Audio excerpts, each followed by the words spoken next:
Nesta edição de Guardados na Memória, a personalidade entrevistada é Luiz Humberto William Lagos Teixeira Guedes, ou Billy Guedes, ou William Guedes, professor, tradutor, poeta. Vamos conhecer um pouco da vida de William Guedes.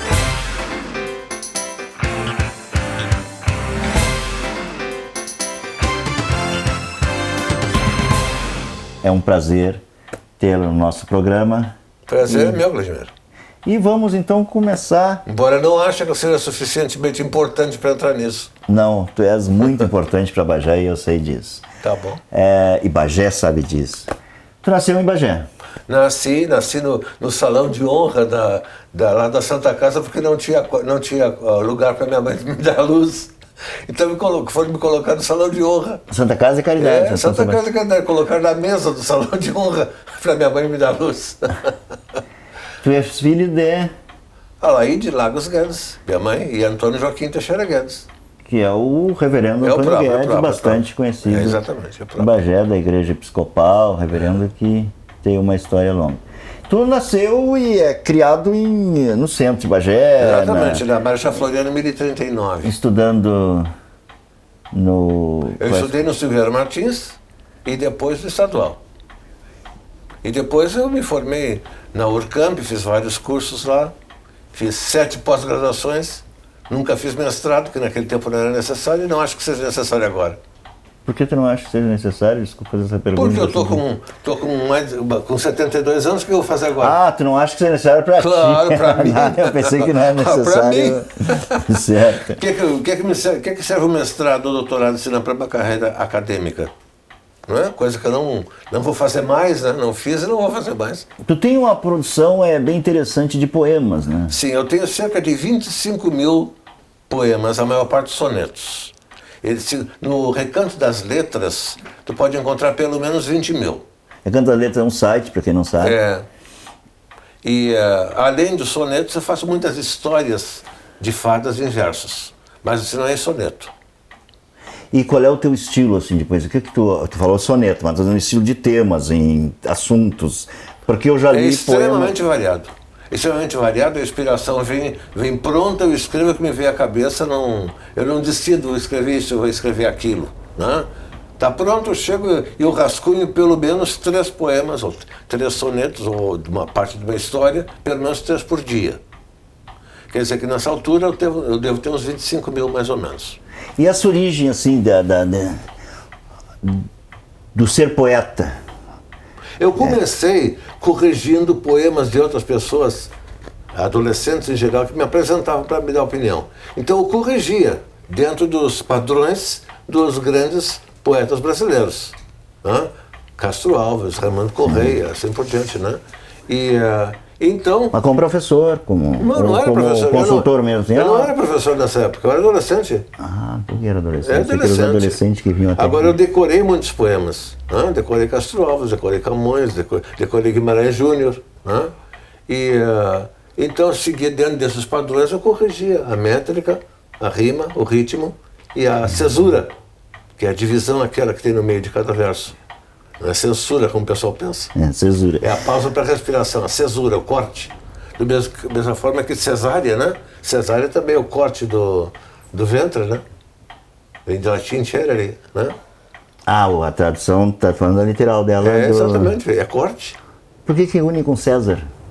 Bom, porque o César disse que nasceu de uma cesariana, mas o nome do César, esse nome César é da família dele, ele não é o primeiro.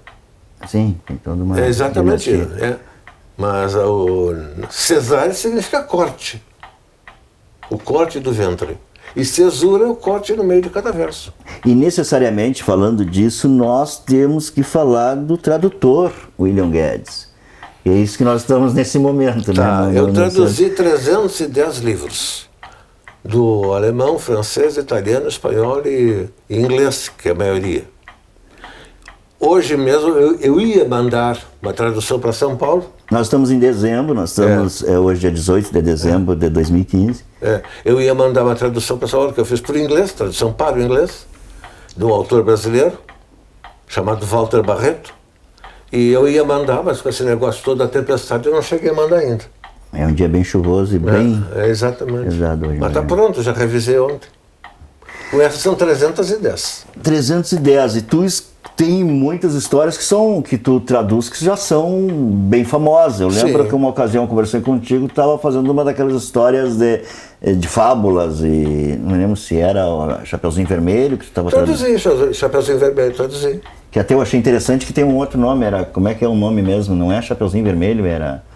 Little Red Riding Hood. Mas era o nome... O nome em inglês, Little Red Riding Hood, é uma história inglesa. Ah, ela é história inglesa. É uma história inglesa originalmente. Quer dizer, a pequeno capuzinho... Isso, alguma coisa exata. Pequeno capuzinho andante. Pequeno capuzinho vermelho andante, que traduziram em português para Chapeuzinho. Mas era um capuz que ela tinha na capa. Às vezes aparece a história traduzida como Chapelinho Vermelho, acho que em Portugal. Outras como Capinha Vermelha.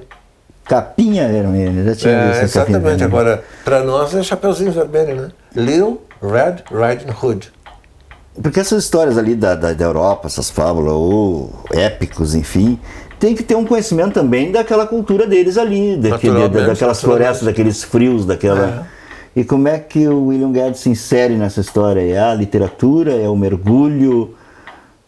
Olha, eu pego a história e escrevo à minha maneira, né? Modifico uma coisa aqui, acrescento uma coisa ali, mas mantenho a história original. Agora, eu dou preferência a histórias pouco conhecidas, do folclore russo, do folclore polonês, do folclore eslavo, do modo geral, húngaro, ou escandinavo. Tem várias histórias que eu tirei do folclore chinês, do folclore árabe e assim por diante. Agora, por enquanto eu não fiz nenhuma do folclore japonês. É a falta que está fazendo na minha série. Atualmente eu estou com 213 histórias de fadas em versos. Elas são longas, né? E o que tu vê assim das semelhanças, das coisas que dizem assim, olha, isso aqui tem muito a ver com esse país? Porque eles correm nessas lendas, essas histórias, essas fábulas. Bom, existe um livro famoso de Monteiro Lobato, Histórias de Tia Anastácia.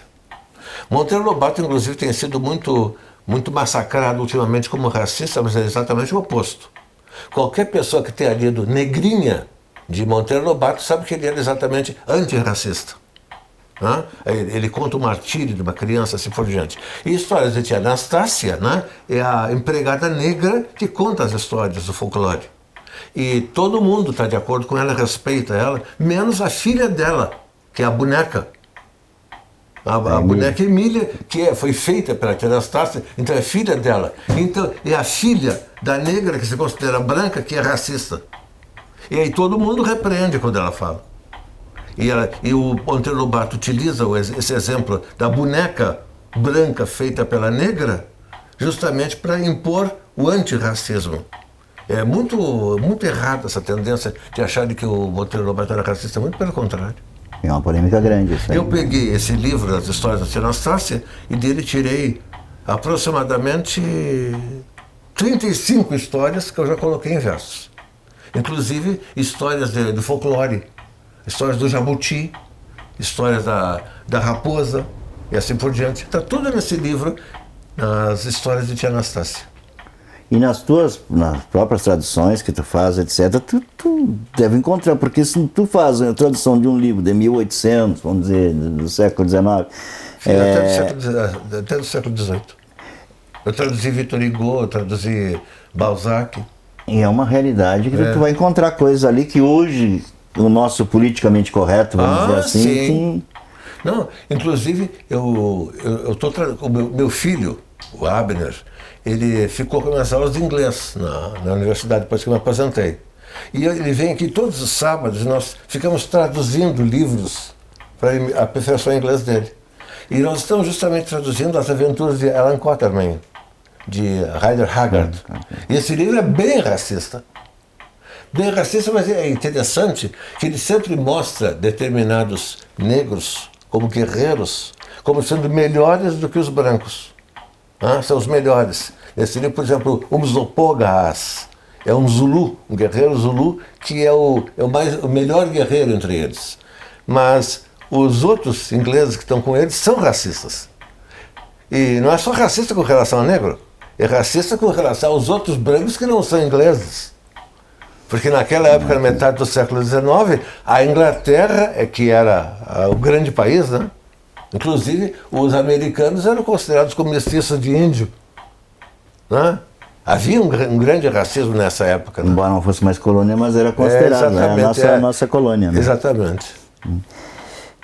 William Guedes, nós estamos... Antes de começar essa entrevista, a gente conversou um pouco, e para nós entrar depois na vida de Bagé, mas o que eu achei interessante é um outro livro que te trouxe muito conhecimento, estava falando, que é o grande livro do Adolf Hitler. Mein Kampf. Eu traduzi faz uns 2 anos para a editora Geração. Eu recebi de um amigo meu que trabalhava na Geração, o Paulo Schmidt. E o Paulo Schmidt ele me mandou o original de 1923, a primeira edição do Mein Kampf, da minha luta. E ao mesmo tempo ele me mandou também a primeira edição do Mein Kampf traduzido nos Estados Unidos. Bom, essa parte então eu tinha que pegar as observações, as notas. E as notas desse livro são praticamente tão longas quanto o livro inteiro do Hitler. Então, a impressão que eu tenho, pelo comentário que eu tenho tido com o pessoal lá da editora e também com um jornalista que me entrevistou de São Paulo por telefone, que realmente vai sair a tradução como eu fiz. Então, nesse caso, esse livro, ele é metade é o Hitler, o original completo dele, e outra metade são comentários de 10 comentaristas norte-americanos, pelo menos 3 dos quais são judeus. Mas esse livro foi lançado em 1938, antes da guerra, mas depois que o Hitler já tinha conquistado a Tchecoslováquia. E um dos comentários, engraçado, né? O comentário diz que o Hitler foi o maior estrategista da história porque conquistou a Tchecoslováquia sem dar um tiro. Através o Chamberlain e o Daladier cederam praticamente a Inglaterra para o Hitler, né? Para conseguir a paz em nossa época, né? E depois que ele recebeu essa parte dos Sudetos, acabou invadindo o país inteiro, sem disparar um tiro. Né? E esses comentaristas, eles falam muito sobre a história da Inglaterra, sobre a história da Europa em geral, da Inglaterra, da França, da Alemanha, né? E sobre a primeira metade do século XX, e até o período entre as guerras. Eu aprendi um monte de coisa desse negócio. Eu recomendo muito que quando esse livro sair, que seja adquirido, porque ele é em termos de história, é uma coisa fabulosa. E esses comentaristas, do modo geral, eles contrariam as opiniões do Hitler sobre o judaísmo. E são o que esses comentaristas? Que falou que tem 3 judeus, mas eles são o que? São professores universitários? Eles são exatamente esse tipo de coisa. São 10 comentaristas. E acho que cada um deles trata de um assunto diferente, né? Porque tem uma coisa interessante, esse livro é de 38, foi antes do Holocausto. Sim, antes do Holocausto e antes da guerra mesmo, né? E tem 3 judeus que falam de Hitler antes de acontecer todo o genocídio. Antes de acontecer o Shoah, exatamente. Agora, esse livro do Hitler, naturalmente, ele é racista, mas é engraçado que ele é racista contra os judeus, não contra outros povos.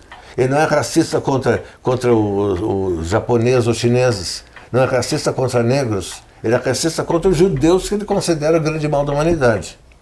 Mas em nenhum ponto do Mein Kampf ele diz que os judeus devem ser exterminados.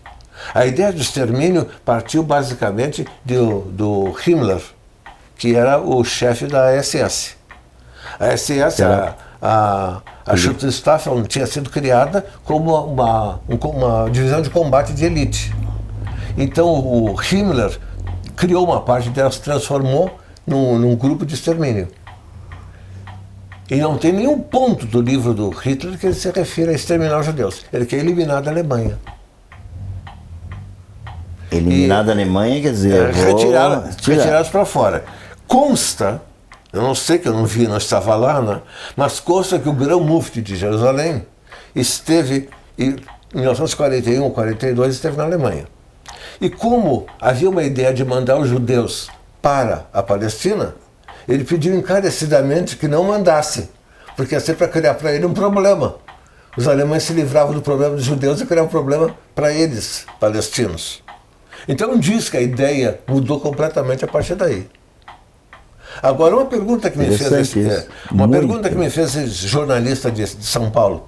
Ele perguntou se esse livro não era um livro que levaria as pessoas a se tornarem nazistas. Até porque tem um grupo... Exatamente. Exato. Que Exatamente. Fala, bom, eu li esse livro, eu tinha 16, 17 anos. E até hoje eu não virei nazista. Não me influenciou em absoluto. Inclusive, o Hitler era republicano e eu me considero monarquista.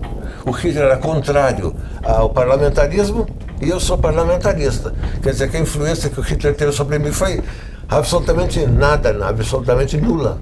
É que tem o grupo de skinhead, né? Que são os grupos que têm umas ideias. Mas eu duvido que eles tenham lido o Hitler. Não, de vez em quando. Não deve ter lido nada. Isso é coisa que vai passando de boca em boca, a pessoa vai, sei lá, mudando, né? Quem conta um conto aumenta um ponto, né? É aquela história.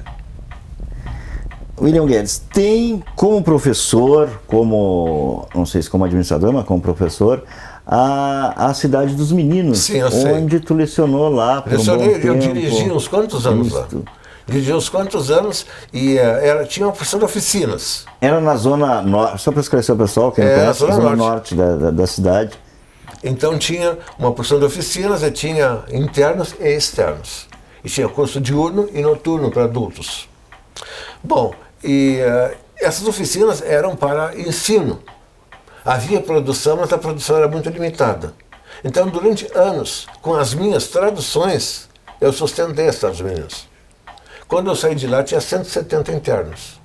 Logo em seguida foi diminuindo drasticamente, em questão de 2, 3 anos fechou o internato. 170 internos? Internos. 170 internos naquela ocasião. Mas acontece que o pessoal achava que rendia muito dinheiro. Mas era eu que trabalhava de noite, até de madrugada, fazia as traduções e com o dinheiro das traduções eu sustentava. E aí eu saí de lá, não tinha mais dinheiro.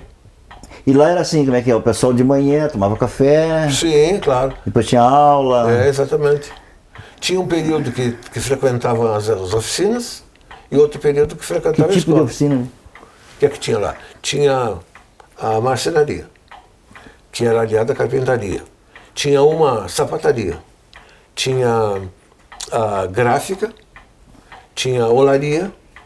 Tinha uma fábrica de ladrilhos, que era dirigida pelo Bubi Oberst, né? E que mais? Tinha oficina mecânica, tinha oficinas para meninos, para as meninas, as externas, frequentarem também. Tinha Cidade dos Meninos, mas tinha meninas. Tinha meninas também, tinha encadernação. A encadernação foi criada pelo meu avô. Meu avô foi diretor lá antes de mim, Dário Humberto Lagos, pai da minha mãe. O nome do teu avô? Dário Humberto Lagos, pai da minha mãe. Eu sou Humberto por causa dele. E sou Luiz por causa do meu outro avô. E sou William por causa do meu padrinho, que era um bispo americano. Daí que sei esse meu nome. E ele é monarquista, acabou de falar que sim. Então tem esse nome, né? Luiz Humberto William Lagos Teixeira Guedes. Mais ou menos explica. Agora, eu só assino William Guedes. E as minhas traduções saem William Lagos ou então William Guedes, depende da editora. Tu tem um blog, né? Tem um blog. Isso, só para o pessoal saber. William Lagos. William Lagos, para o pessoal saber, para acessar. Eu também sou responsável pelo Brasil Inverso no Rio Grande do Sul, que a sede fica em Betim, em Minas Gerais. Mas então... Explica para nós o que é. O que é o... É só de poesia. Exclusivamente. Como é o nome? Brasil Inversos Rio Grande do Sul, RS. E nesse aí eu coloco não somente os meus poemas, como os poemas de outras pessoas. Eu acho que mais os de outros do que meus. Porque tem aquela história que dizem que poeta só gosta da própria poesia, que não dá valor dos outros. Comigo não é assim, né? Eu dou muito valor ao trabalho que eu acho que merece ser valorizado. Agora, eu dou preferência, é claro, às formas clássicas, aos alexandrinos, aos sonetos, né? E a outros tipos, né? de poesia clássica, de preferência. Mas, quando eu vejo um autor fazendo verso livre, eu dou apoio. E não somente isso. Quando eu entrei... Não tem aquele conservadorismo fechado, assim. Ah, sim, tem. claro que não. Eu entrei, em abril, no Facebook. Abril agora, de 2015. Abril de 2015. E de lá para cá eu já publiquei 1.056 poemas meus. Já coloquei no site. 1.056 meus, a maior parte sonetos e outras histórias. E eu devo ter colocado uns 300 poemas de outros autores na minha própria linha de tempo, como chama. Uhum. Nós já voltamos, só para finalizar depois Cidade dos Meninos, mas, como está falando em poesia, qual o teu poema preferido, assim, de autores diversos, enfim? Que poema é que A te Morte encanta? da Águia, de Luiz Guimarães Júnior. A Morte da Águia. Morte da Águia. A Morte da Águia, que inclusive eu já fiz um poema meu, que é baseado no mesmo estilo. Eu comecei com a mesma frase e depois foi... Claro, a história foi bem diferente, né? Mas foi exatamente os mesmos alexandrinos em seis versos e várias estrofes. E para mim é o melhor poema que existe na língua portuguesa. Agora, um outro que eu gosto muito também é Vozes da África, do Castro Alves, eu também sei de cor. O Guimarães Júnior eu já coloquei na minha página do Facebook. E eu vou colocar também o Castro Alves, que ele foi o grande responsável pelo movimento abolicionista, né?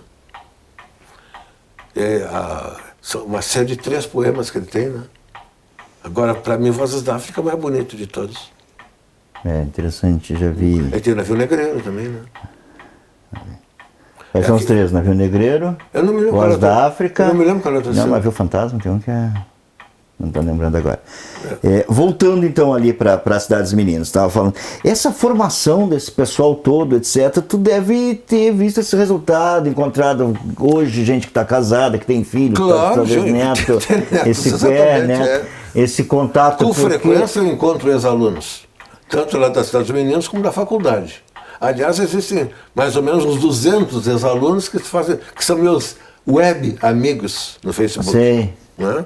Então, sempre que estão curtindo, como eu disse, eu não gosto da expressão, não, curtindo ou comentando os poemas que eu coloco. Porque se pensar, que ano foi feito a Cidade dos Meninos? 40 e teu 1942. Não, 1941. 1941. Final de 41. Eu nasci em 43. E essa ideia de um local em que tivesse essas oficinas de formação, que tivesse interno, etc., com o nome Cidade dos Meninos. O meu pai assistiu um filme com esse nome de Cidade dos Meninos, Boys Town, que falava sobre o padre Flanagan, que criou a primeira Boys Town em Nebraska, nos Estados Unidos.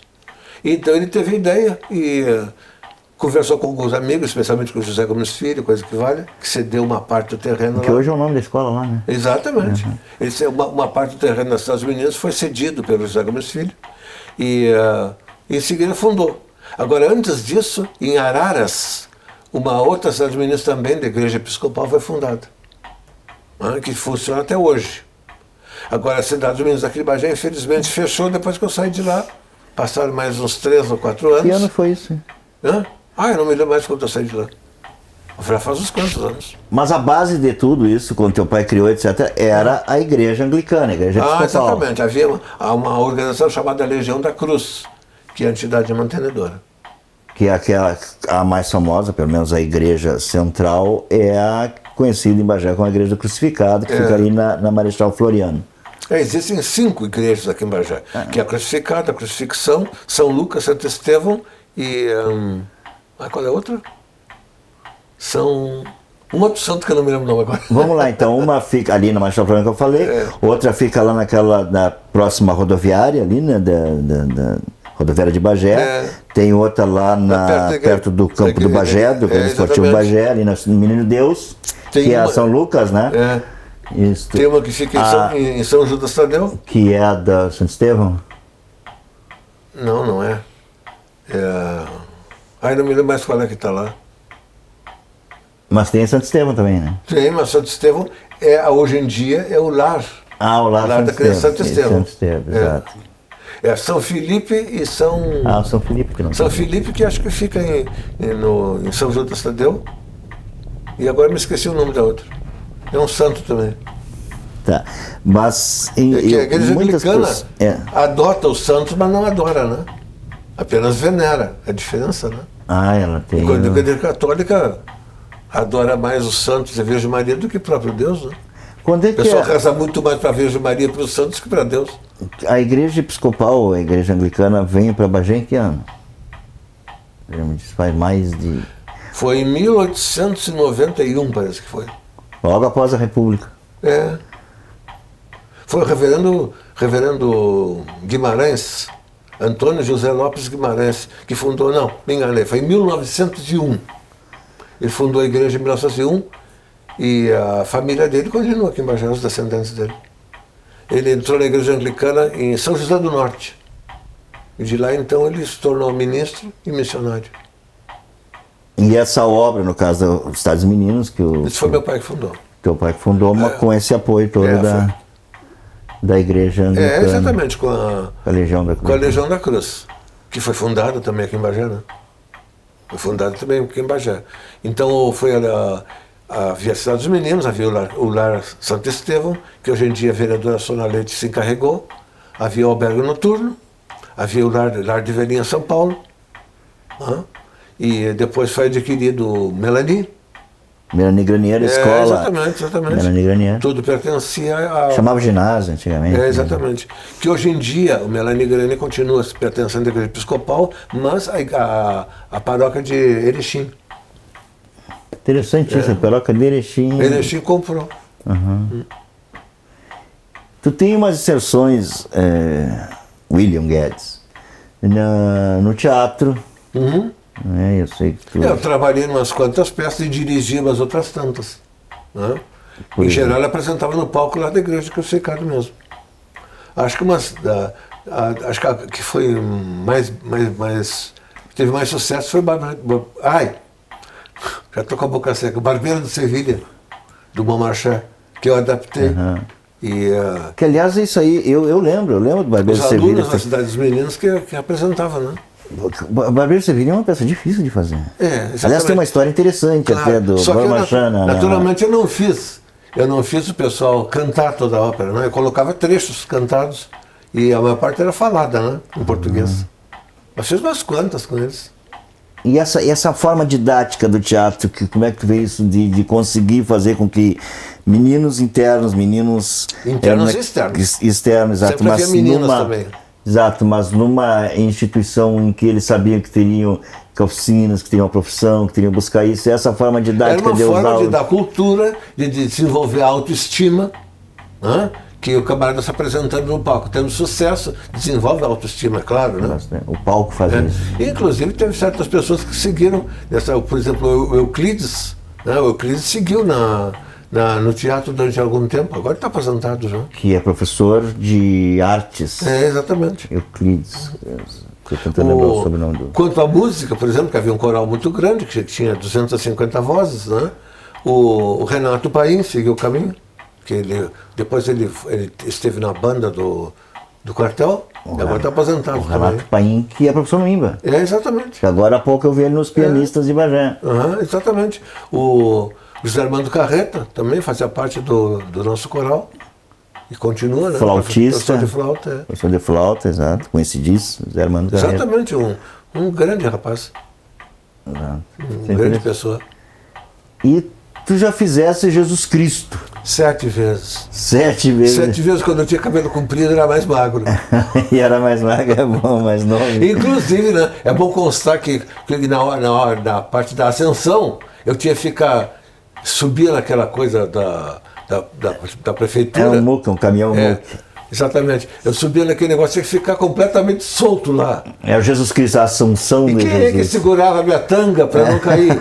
O Vladimir. Exatamente. O Vladimir me agarrava pela tanga aqui, senão eu tinha medo de cair, né? Aquele negócio ia subindo aos pouquinhos, eu sem poder me agarrar em nada. E eu explicava pro pessoal, Jesus na cruz, depois tinha a morte de Jesus ali e tinha a Assunção aos céus. Naquele exatamente. momento, William Guedes como Jesus, subia pelo caminhão Mu, que tem uma luz, um efeito de luz e tal, mas ele ficava lá, ele ficava ou então eu que agachado atrás de mim, segurando a tanga para não cair. Isso, é um espetáculo da Diretoria de Cultura. Dirigido pelo Sapirã. Dirigido pelo Pereira Dias. O Sapirã sim, Pereira Dias, claro. O Sapirã era diretor de cultura na época, né?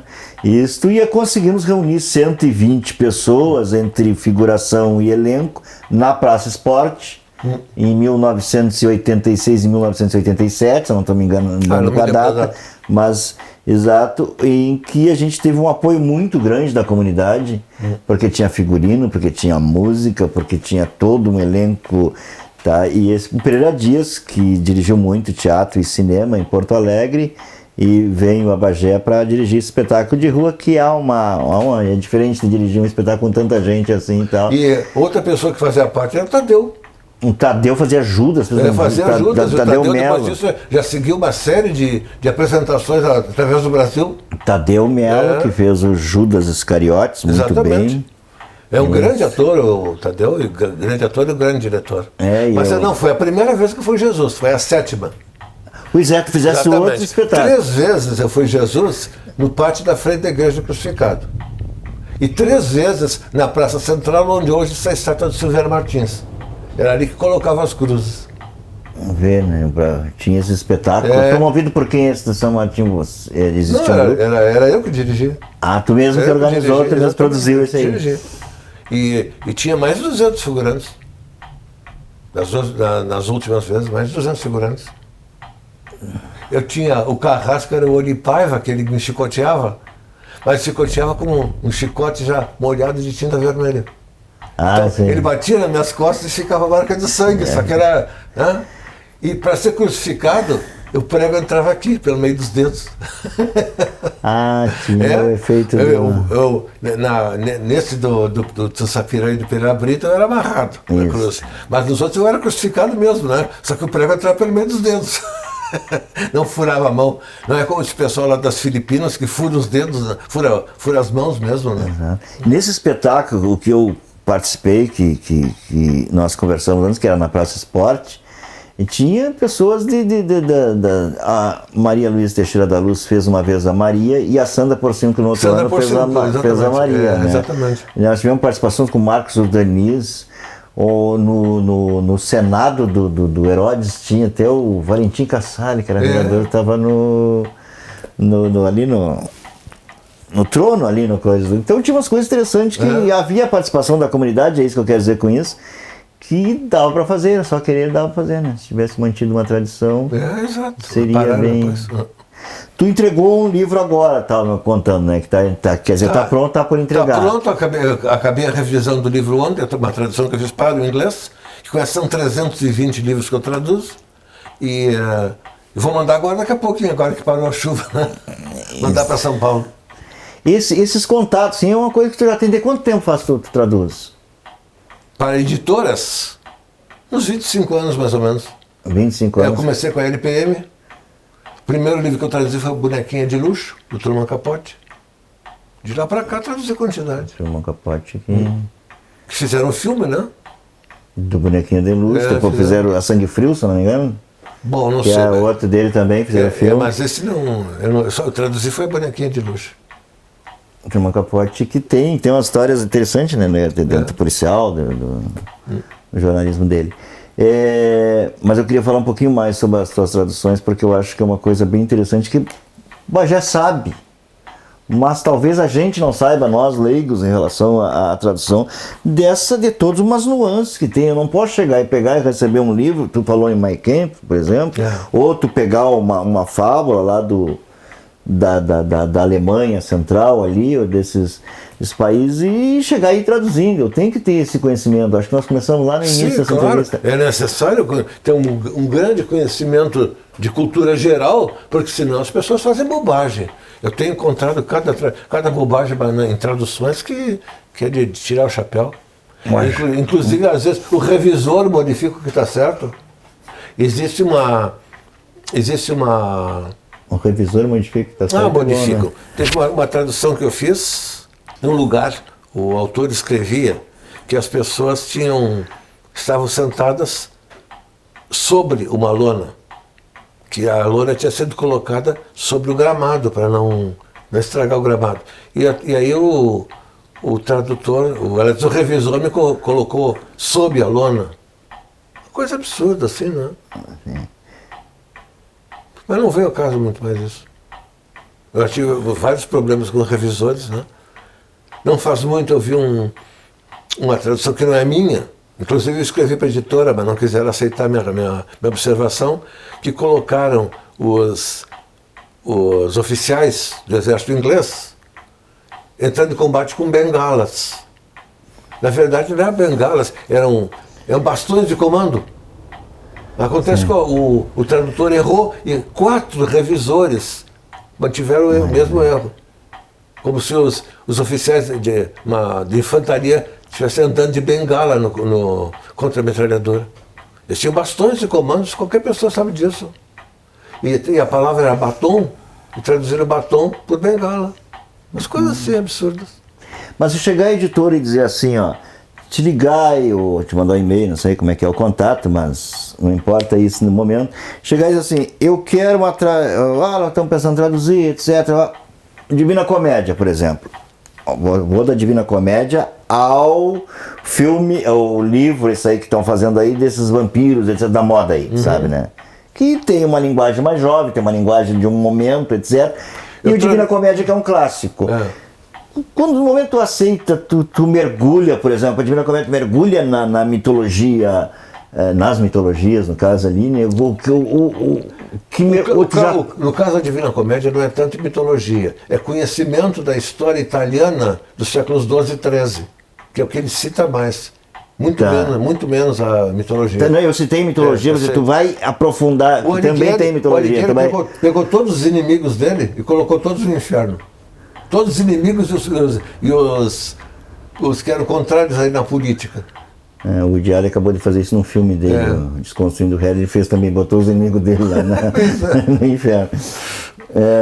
Entendeu? Quer dizer, aí tu pega de agora, vamos dizer, um livro de mais dedicado a adolescente, por exemplo, tu diz, aceito, vou pesquisar isso, ou digo esse aí não é meu aceito, estilo? Não. Com qualquer livro que me mandam, eu traduzo. Já traduzi até literatura pornô, já traduzi o Gramsci, que é comunista, né? Traduzi o Gramsci do italiano.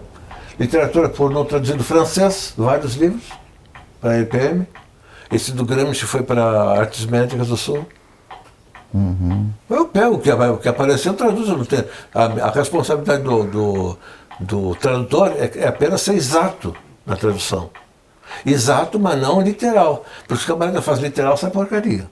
Então tem que pegar qual é o termo, qual é a expressão da língua origem e substituir pela expressão da língua alvo, né? Que tem o mesmo significado. Se tu vai traduzir literalmente, não faz sentido. Né? A língua origem é o texto que tu recebe e a língua alvo é da tradução.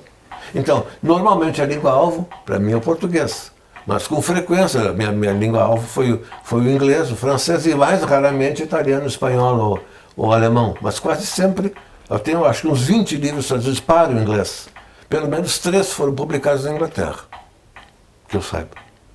E no poema também, tu tem que ser poeta, né? Vou fazer uma tradução de um poema. Sim, eu já traduzi os poemas do Tolkien para...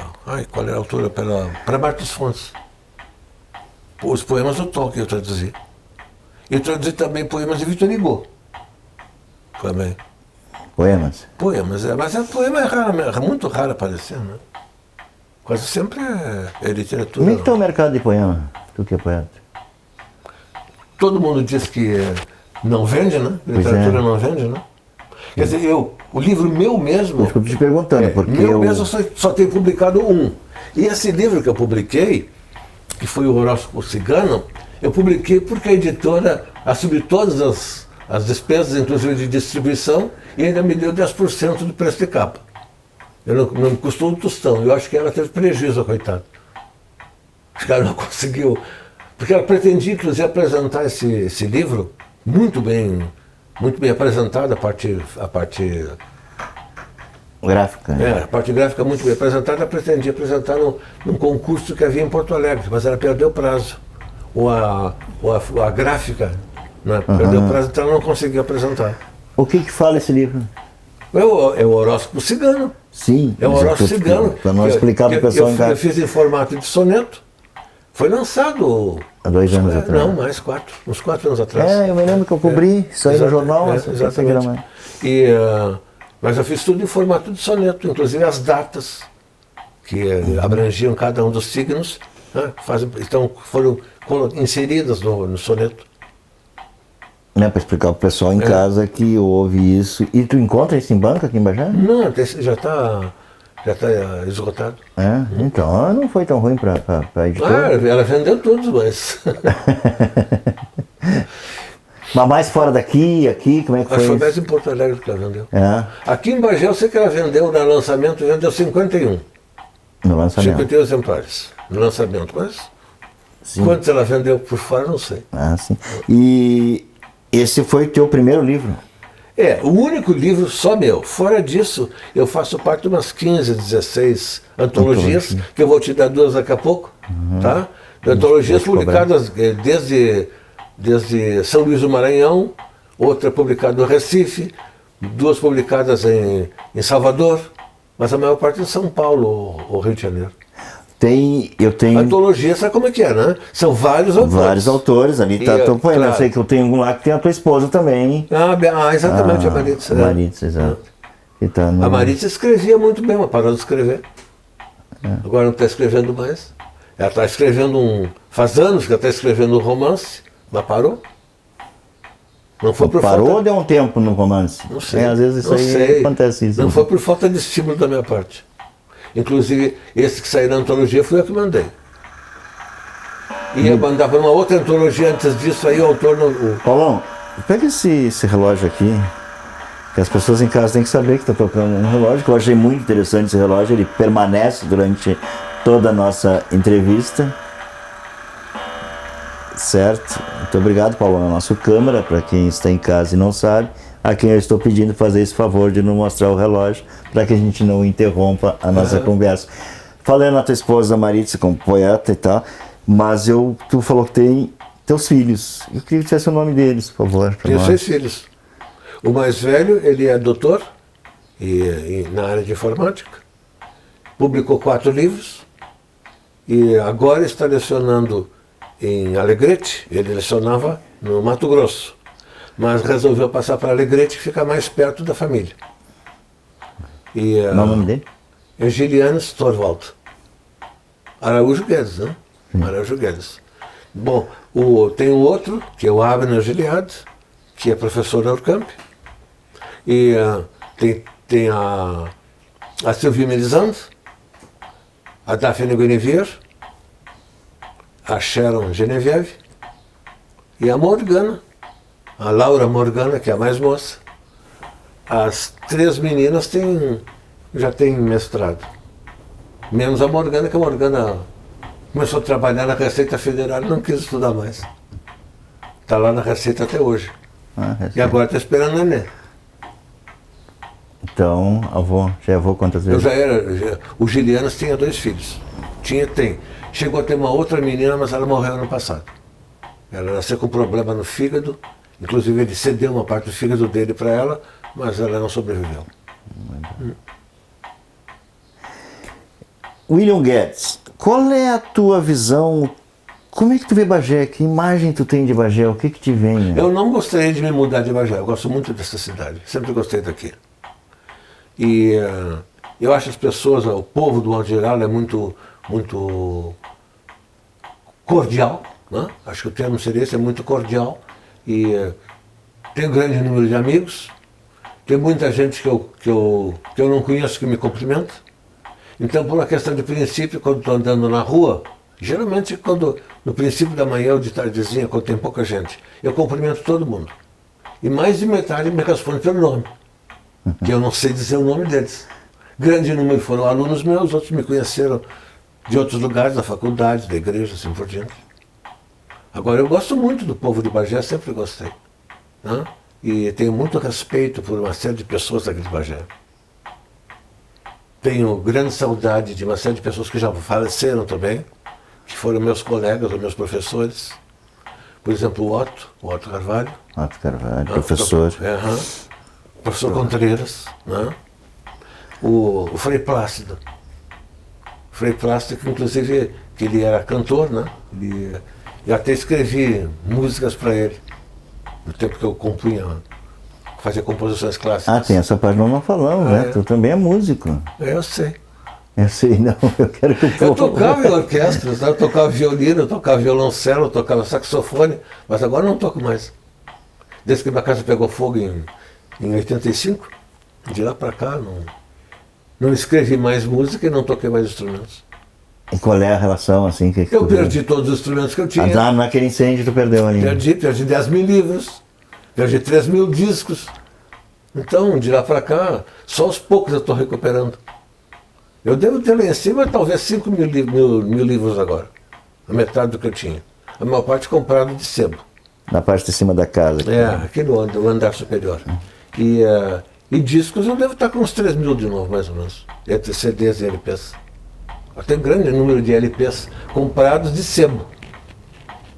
Agora já não dá mais para isso. E tu tem um aparelho para ouvir? Eu tenho 4 aparelhos. Retrô ou era antigo mesmo ou um desses modernos que virava retrô? Eu tenho um moderno para tocar para LP e CD e tenho um antigo, que é de 86, parece que é. Está funcionando ainda. E tenho 2 para tocar só CD. E não tem vontade, porque a música é uma coisa que faz bem, né? É claro. Acontece. Não, eu estou sempre escutando música. Mas... Agora aqui eu estou escutando só o relógio. Mas eu escuto música o dia inteiro. Né? Mas quanto a escrever música, eu escrevia aquelas páginas como se estivesse impressa. Mas levava mais ou menos 2 horas cada página. Ao passo que para fazer um soneto leva 2 minutos. Então é muito mais fácil ser poeta do que ser compositor.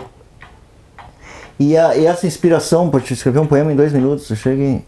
Em geral, 2 minutos. Um soneto eu faço em 2 minutos. Tá aí. Agora, uma história de fadas eu levo mais ou menos um dia fazendo, que é bem mais comprida, né? Um soneto são só 14 versos. Né? E tu olha depois de vou fazer uma. Depois, tu então... olha e diz assim, tá bom, ou diz assim, não, faltou, não, 2 minutos, não, eu devia ter mais tempo nisso aqui, tá? Não. Mais artesanal do que... Nesses termos, não. Quando eu vou passar limpo, quase sempre deixo como tá, mas eu troco uma palavra aqui, troco outra lá, e às vezes eu não entendo o que eu escrevi. Porque eu escrevi muito depressa, eu não entendo meu garrancho, aí vai outra palavra. Já muda a palavra. William Guedes, eu quero te agradecer.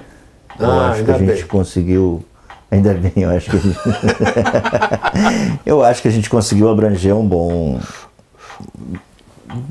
parte, vamos dizer, uma pequena parte, mas no amplo, no leque foi bastante coisa, embora eu tivesse falado muito pouco. A única importância que eu tenho realmente são os poemas que não são meus, porque me vêm inspirados, e um poema não pertence a quem escreve, pertence a quem lê.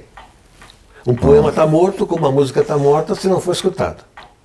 Então, eu canso de dizer para quem me elogia, não me elogia porque esse poema é mais teu do que meu. Porque tu colocasse a tua emoção, o teu sentimento nele. Eu só fiz o arcabouço. Então, o que eu acho importante na minha vida é esse dever que eu tenho de transmitir esses poemas, que eu estou transmitindo digitalmente, e as traduções. Fora disso, não tem importância nenhuma. Essa tradução te dá um prazer assim de vez em quando tu tá fazendo aquilo ali, tu diz assim, eu quero escrever um livro, sobre esse. Tem vontade de escrever um romance, por exemplo? Quando tu tá traduzindo um romance, tu tem vontade de escrever um romance? Eu vou ser pago por isso?